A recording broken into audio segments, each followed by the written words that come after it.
अस्सलाम वालेकुम रहमतुल्लाहि बरकातहू। सैयद पातशाह मकान बहुत पुरानी दरगाह है। हज़रत सैयद पातशाह शाह कादरी रहमतुल्लाह अलैह का ये साल उर्स में बाबा की करामत है।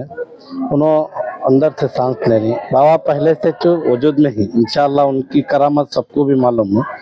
ये पूरे कर्नाटक से बहुत पुराने वली हज़रत सैयद पातशाह बाबा का तो पूरे पुराने वली नो पूरे इंशाअल्लाह सब उनकी फैज़ पाको ही सब उनकी करामत भी देखो ही इंशाअल्लाह। उनको ये बार भी देखो आज भी उनकी करामत चलते जा रही है। उनके दरबार में मुबारक में सांस लेने की सब देख ही नज़ारा देखो ही उनके करम से सबको भी अच्छा छोका है। कौन भी खाली गए नहीं इंशाअल्लाह। वो बाबा की करामत है।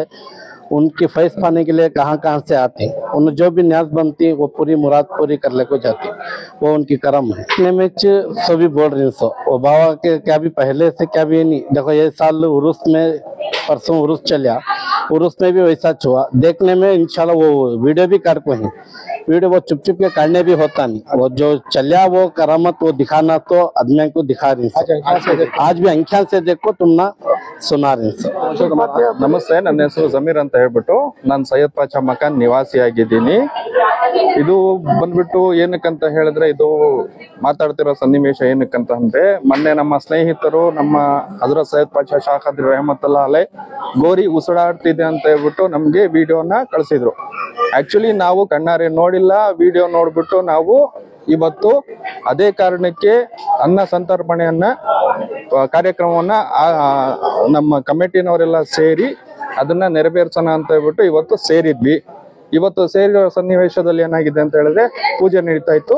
ಪೂಜೆ ನಡೆದಾದ್ಮೇಲೆ ನಾವು ನಮ್ಮ ಹಜರತ್ ಸೈಯದ್ ಪಾಚಾ ಬಾವಾಗೆ ಬಂದ್ಬಿಟ್ಟು ನಾವು ಕಾಲ್ ಮುಗಿದ್ಬಿಟ್ಟು ಆಶೀರ್ವಾದ ಪಡ್ಕೊಳ್ಳೋಣ ಅಂತ ಹೋಗಿರೋ ಸನ್ನಿವೇಶದಲ್ಲೂ ಇವತ್ತು ಕೂಡ ಅದನ್ನ ನಾವು ಗಮನಿಸಿದ್ವಿ. ನಾವೇ ಅಂತಲ್ಲ, ನಮ್ಮ ಇಡೀ ಸೈಯದ್ ಪಾಚಾ ಮಕಾನ್ ನಲ್ಲಿರೋರು ನಾಗರಿಕರು ನಿವಾಸಿಗಳು ಎಲ್ಲ ಬಂದ್ಬಿಟ್ಟು ಅದನ್ನ ದರ್ಶನ ಮಾಡಿದ್ರು. ಇದು ಮೊದಲನೇ ಬಾರಿ ಕಾಣಿಸಿರೋದು, ಮೊದ್ಲು ಯಾವತ್ತೂ ಕಾಣಿಸಿಲ್ಲ. ಇದು ಮೊದಲನೇ ಬಾರಿ ಆಗಿರೋದು ಸೈಯದ್ ಪಾಚಾ ಮಕಾನ್ ಅಲ್ಲಿ. ಉರ್ಸ್ ಪ್ರೋಗ್ರಾಮ್ಗೆ ನಾವು ಬಂದಿದ್ವಿ. ಉರ್ಸ್ ನಡೆದಾಗ ನಾವು ಫಾತಿಹಾ ಸಲಾತು ಸಲಾಮ್ ಆದ್ಮೇಲೆ ಫಾತಿಹಾ ಓದ್ತಾ ಇದ್ವಿ. ಆ ವೇಳೆಯಲ್ಲಿ ದರ್ಬಾರ್ನಲ್ಲಿ ಕವಾಲಿ ಪ್ರೋಗ್ರಾಮ್ ನಡೀತಾ ಇತ್ತು. ಆ ಸಂದರ್ಭದಲ್ಲಿ ನಾವು ನಮ್ಮ ಸಂಗಡಿಗರು ಶೇಖ್ ಮೊಹಮ್ಮದ್ ಜಿಲಾನಿ ಮತ್ತೆ ಅಬ್ಬಾಸ್ ಭೈ ಮತ್ತೆ ಇಸ್ಮಾಯಿಲ್ ಅವರೆಲ್ಲ ಕೂತಿದ್ರು. ಆ ಸಮಯದಲ್ಲಿ ನಾವೆಲ್ಲ ನೋಡಿದಾಗ ಗೋರಿಯಿಂದ ಉಸಿರಾಡ್ತಕ್ಕಂತ ಒಂದು ಸನ್ನಿವೇಶ ಸೃಷ್ಟಿ ಆಯ್ತು. ಅದನ್ನ ನಾವು ನೋಡ್ಬಿಟ್ಟು ಬೇರೆಯವ್ರಿಗೆ ಹೇಳೋಣ ಅನ್ನೋ ಅಷ್ಟೊತ್ತಿಗೆ ನಾವೆಲ್ಲ ನಮ್ಗೆ ಒಂಥರ ಒಂದು ಮೆರಿಕಲ್ ಆಯ್ತು. ಆ ವಿಷಯದಲ್ಲಿ ನಾವೇ ತಜ್ಞರಾಗ್ಬಿಟ್ಟು ಅಲ್ಲೇ ಏನಿದೆ ನಮ್ಮ ಒಂದು ಪ್ರಾರ್ಥನೆನ ನಾವು ಸಲ್ಲಿಸ್ಕೊಂಡು ಹೊರಗಡೆ ಬಂದಾಗ ಮತ್ತೆ ಬಂದು ನೋಡಿದಾಗ್ಲೂ ಒಂದು 15ರಿಂದ 20 ನಿಮಿಷಗಳ ಕಾಲ ಗೋರಿ ಉಸಿರಾಡ್ತಾನೆ ಇತ್ತು. ಆ ಒಂದು ಸನ್ನಿವೇಶವನ್ನ ನಾವು ಮೊಬೈಲ್ ನಲ್ಲಿ ವಿಡಿಯೋ ಮೂಲಕ ಸೆರೆ ಹಿಡಿದಿದ್ದೀವಿ. ಸುಮಾರು 10:36 ಇತ್ತು. ಆ ಸಂದರ್ಭದಲ್ಲಿ ನಾವು ವಿಡಿಯೋವನ್ನ ಒಂದ್ ಸೆರೆ ಹಿಡಿದಿದ್ವಿ. ನಾವಲ್ಲೇ ಫಾತಿಹಾ ಓದ್ಕೊಂಡು ಕೂತಿದ್ವಿ. ಕವಾಲಿ ಪ್ರೋಗ್ರಾಮ್ ನಡೀತಾ ಇತ್ತು. ಸರಿಸುಮಾರು ಒಬ್ರು ಮುಜಾವರ್ ಒಬ್ರು ಇದ್ರು, ಅವ್ರಿಗೆ ನಾವು ಹೇಳಿದ್ವಿ.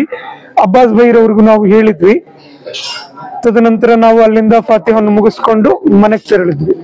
ಹಜರತ್ ಸೈಯದ್ ಶಾ ಮೊಹಮ್ಮದ್ ಸೈಯದ್ ಪಾತಶಾಹ ಕಾದ್ರಿ ಅಲ್ ಬಗ್ದಾದಿ ಇವರು ಇತಿಹಾಸದ ಪ್ರಕಾರ ನಾವು ಕೆಲವು ಪುಟಗಳನ್ನ